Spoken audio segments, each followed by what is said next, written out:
نبی پاک صلی اللہ علیہ وآلہ وسلم نے فرمایا کہ جو شخص اللہ تبارک و تعالیٰ کی خوشنودی کے لیے، اللہ کی رضا کے لیے، اللہ تعالیٰ کو راضی کرنے کے لیے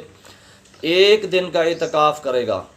ایک دن کا اعتکاف کرے گا، اللہ تبارک و تعالیٰ اس کے اور جہنم کے درمیان 3 خندقیں حائل کر دے گا، جن کی مسافت آسمان و زمین کے فاصلے سے بھی زیادہ ہوگی۔ یعنی ایک دن کا اعتکاف جو ہوتا ہے وہ نفلی اعتکاف ہوتا ہے، ٹھیک ہے نا۔ ایک دن کا بھی اعتکاف جو مسجد میں بیٹھے گا، اللہ تبارک و تعالیٰ کیا کرے گا کہ جہنم کے درمیان اور اس بندے کے درمیان 3 خندقیں